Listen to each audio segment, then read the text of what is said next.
हमारे जीवन में जो कुछ भी हो रहा है वह सब हमारे विचारों पर निर्भर करता है। जैसा विचार वैसा ही ध्यान।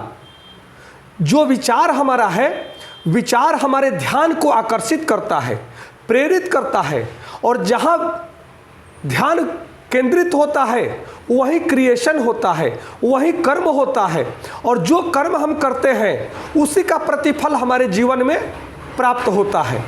तो जैसा विचार वैसा ही ध्यान, और जैसा ध्यान, जहाँ पे ध्यान वहीं पे कर्म, और जैसा कर्म उसका वैसा ही परिणाम हमारे जीवन में हो रहा है और होता आया है।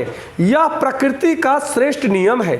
इस प्राकृतिक नियम को जो मनुष्य समझ जाता है वह अपने जीवन को हमेशा श्रेष्ठ बनाने के लिए हमेशा अपने विचारों का अवलोकन करता है। विचारों के साथ वह अपने ध्यान को अवलोकित करता है, और ध्यान के साथ वह अपने कर्मों को अवलोकन करता है कि मेरा कर्म कैसा हो रहा है, क्योंकि कर्म कभी निष्फल नहीं होता।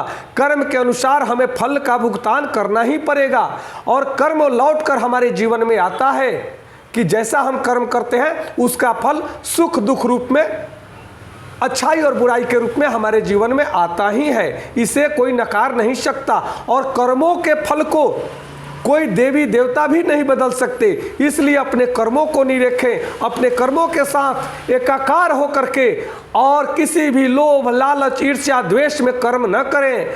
स्वनियति के साथ जो ईश्वरीय कृत कर्म है वही कर्म करना हमारा कर्तव्य बनता है। नमस्कार, धन्यवाद।